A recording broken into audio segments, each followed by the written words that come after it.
Assalamualaikum warahmatullahi wabarakatuh. Salam sejahtera bagi kita semua. Kali ini saya Taufik Ismail akan menyampaikan materi perkuliahan dalam mata kuliah Bimbingan Konseling Islam. Materi kali ini adalah nilai-nilai bimbingan konseling Islam dalam ihsan yang sebelumnya sudah kita bahas, nilai-nilai bimbingan konseling Islam dalam Islam sendiri, rukun Islam, dan nilai-nilai bimbingan konseling Islam dalam rukun iman. Kali ini kita akan membahas tentang nilai-nilai bimbingan konseling Islam dalam ihsan. Fokus kajian kita pada kesempatan kali ini adalah ihsan ya, konsepnya seperti apa secara maknawi, secara harfiah maupun secara istilah. Kemudian ada bentuk-bentuk ihsan seperti apa saja bentuknya. Kemudian ada ihsan dalam bimbingan konseling Islam itu seperti apa. Kemudian ada aspek ihsan meliputi apa saja aspeknya. Kemudian ada ihsan terhadap lingkungan, tidak hanya ihsan terhadap sesama manusia. Dan yang terakhir ada hakikat Islam yang merupakan kesimpulan dari ihsan itu sendiri itu apa. Kita masuk di konsep ihsan. Secara bahasa, dari bahasa Arab, ihsan berasal dari kata hasanu, yaitu perbuatan baik. Dan bentuk masdarnya adalah ihsana atau kebaikan. Jadi hasanu itu dari bahasa Arab yang merupakan perbuatannya, itu perbuatan baik, dan masdarnya adalah kebaikan. Menurut pendapat Quraisy Shihab, ulama kondang dari Indonesia, mengungkapkan bahwa ihsan itu terdiri dari dua hal. Yang pertama adalah memberi nikmat pada pihak lain. Memberi nikmat ini diartikan adalah memberi kemanfaatan kepada sesama ya, kepada orang lain. Bentuknya banyak, bisa memberi makanan, bisa memberi uang, memberi informasi, memberi hal-hal kecil, misalkan tersenyum pada orang lain juga masuk dalam kategori ini. Kemudian yang kedua adalah perbuatan baik. Jadi perbuatan baik ini maknanya lebih umum lagi, lebih global lagi, dan banyak sekali perbuatan baik dari hal-hal yang kecil sampai hal-hal yang besar. Jadi berangkat dari istilah tadi, ada secara harfiah tadi, maka kita akan beralih ke konsep ihsan secara definitif. Ihsan itu adalah suasana hati atau perilaku seseorang untuk senantiasa merasa dekat dengan Allah Subhanahu wa taala. Orang yang melakukan kebaikan dinamakan muhsin. Kebaikannya diartikan ihsan.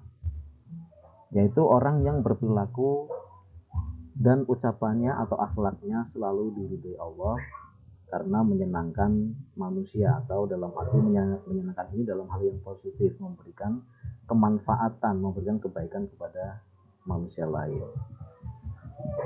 Ihsan mencakup segala tindakan dan ucapan hubungannya dengan orang lain. Jadi ini hubungan vertikal ya, antara maksudnya apakah ihsan ini hanya ihsan terhadap manusia, apakah ihsan terhadap ada hubungannya dengan vertikal kepada Tuhan kita, ataupun ihsan terhadap selain hubungannya dengan manusia, bisa ke alam sekitar.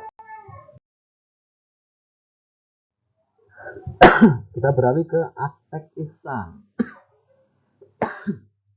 Aspek ini ada 3 jenis, yaitu yang pertama adalah aspek ibadah. Hal-hal ini hubungannya dengan manusia kepada Tuhannya, kepada Allah Subhanahu wa taala, yaitu menunaikan jenis ibadah seperti sholat, puasa, haji, dan ibadah lainnya, dan itu dilakukan dengan cara yang benar. Artinya sholatnya, puasanya, hajinya dilakukan dengan ketentuan-ketentuan syar'i.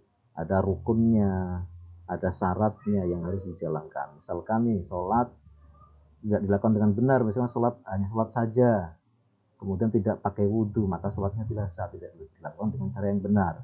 Puasa misalkan, puasa hanya menahan lapar dan haus, misalnya tidak makan dan tidak minum, tapi masih misalkan mencuri, misalkan mencelakai orang, itu maka puasanya tidak dilakukan dengan cara yang benar. Haji juga seperti itu.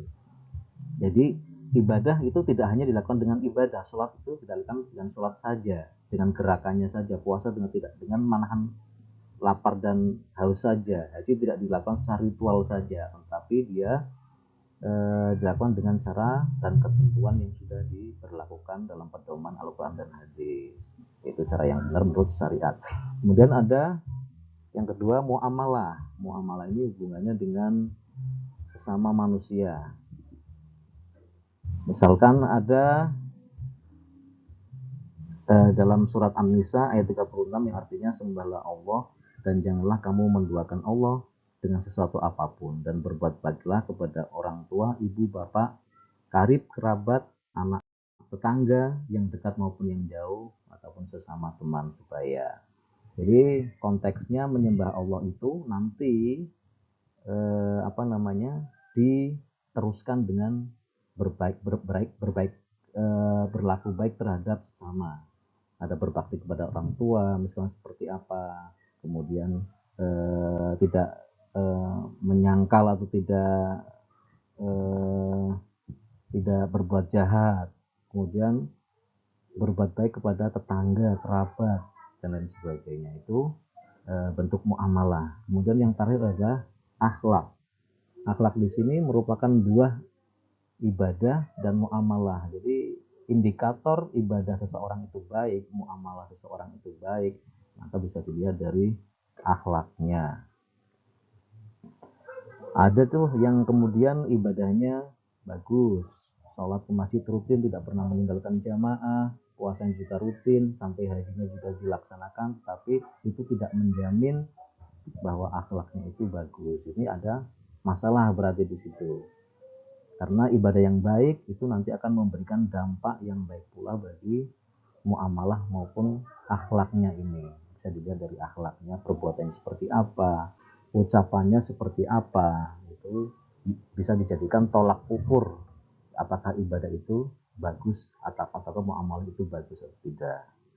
Jadi perlu dipahami bahwa orang-orang yang banyak mengatakan kesalehan itu adalah indikatornya Islami, berpakaian Islam, kemudian rajin beribadah, ternyata ketika dampaknya tidak memberikan efek yang bagus bagi akhlaknya, bagi kehidupannya, maka ibadahnya ini masih dipertanyakan, masih belum bisa menimbulkan efek atau dampak positif bagi kehidupannya.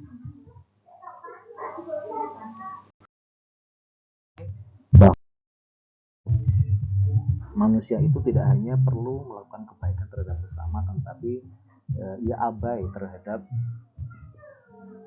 terhadap alam sekitar. Maka hal seperti membuang sampah pada tempatnya, kemudian membiasakan menanam pohon, ketika ada pohon juga disiram dan lain sebagainya, maka ini bentuk-bentuk usaha untuk bagaimana seseorang itu hidup harmoni dengan alam sekitar.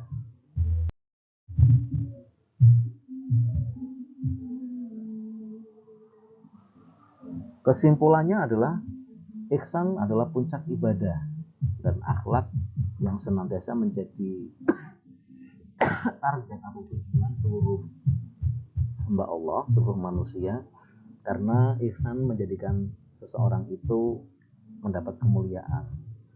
Jadi seseorang itu mendapatkan sesuatu tempat yang istimewa dalam pandangan sesama manusia itu karena akhlaknya, karena perilakunya, karena perbuatannya, tingkah lakunya. Seorang yang kemudian ucapannya itu menyakiti orang lain, tindakannya juga mengganggu orang lain, maka dia dinilai buruk dan bisa menjatuhkan dirinya terhadap penilaian negatif dari orang lain.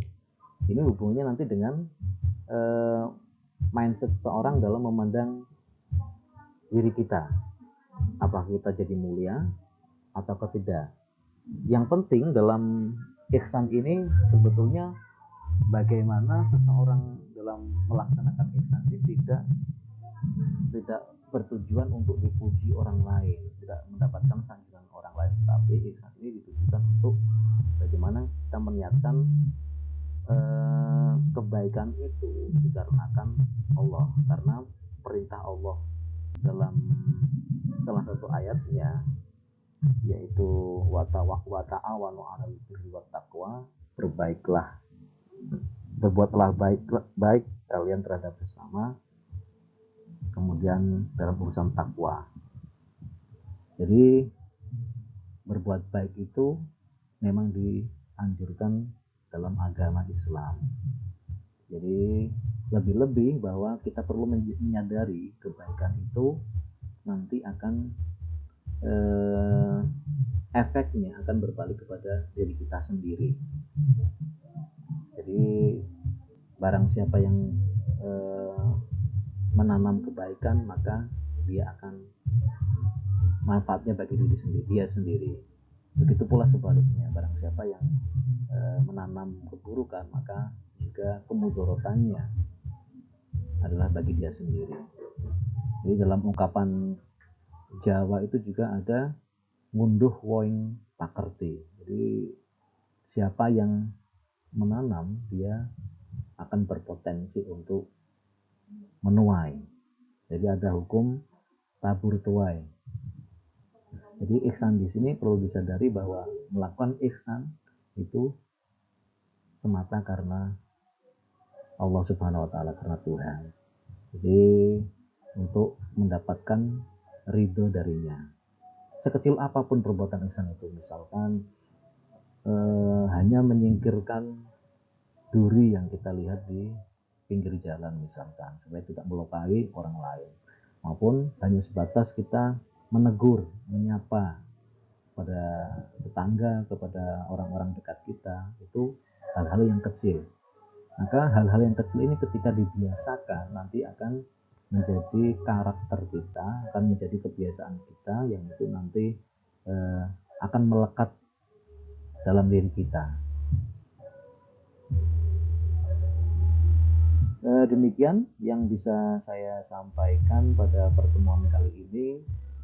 Sedikit banyaknya semoga membawa tambahan wawasan bagi kita semua. Terima kasih atas perhatian.